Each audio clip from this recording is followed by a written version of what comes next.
Listen more, speak less.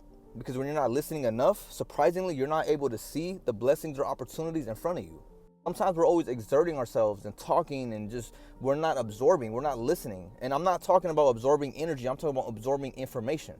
Because when you're talking and when you're speaking, and don't get this mixed up with communication and being good at what you do and being social. I'm not saying that. I mean when you don't listen enough, or you're not actively listening. You're just waiting for your turn to speak. You know what I mean? When you talk or when you speak, you're coming from a place of what you already know, data, information of what you already intook. You listen, you're learning, you're taking in new information, whether it's from that person, life, God, or the universe, right? It's a good transaction of information and data.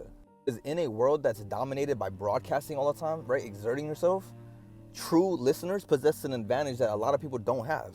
They're expanding their boundaries. They're expanding what they know. They're expanding themselves because they're always taking shit in.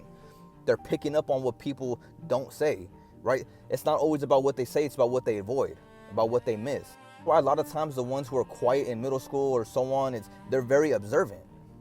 I was the same way, and at first I thought it was always a curse because I'm like, damn, bro, like, why am I just always watching and seeing shit? And then you learn to utilize it to your advantage. When you're speaking, you're coming from a place of data that's already been programmed inside of you, right? It's already in you. You can't take in new information if you're always exporting. Listening is like taking in new software. You're constantly getting a new update. You're constantly being updated to new, right? Better, just different, right? Begin to hear the unsaid. What's underneath the layers, what's underneath the text, what's in between the letters, you know what I mean? Listen more, speak less, bro.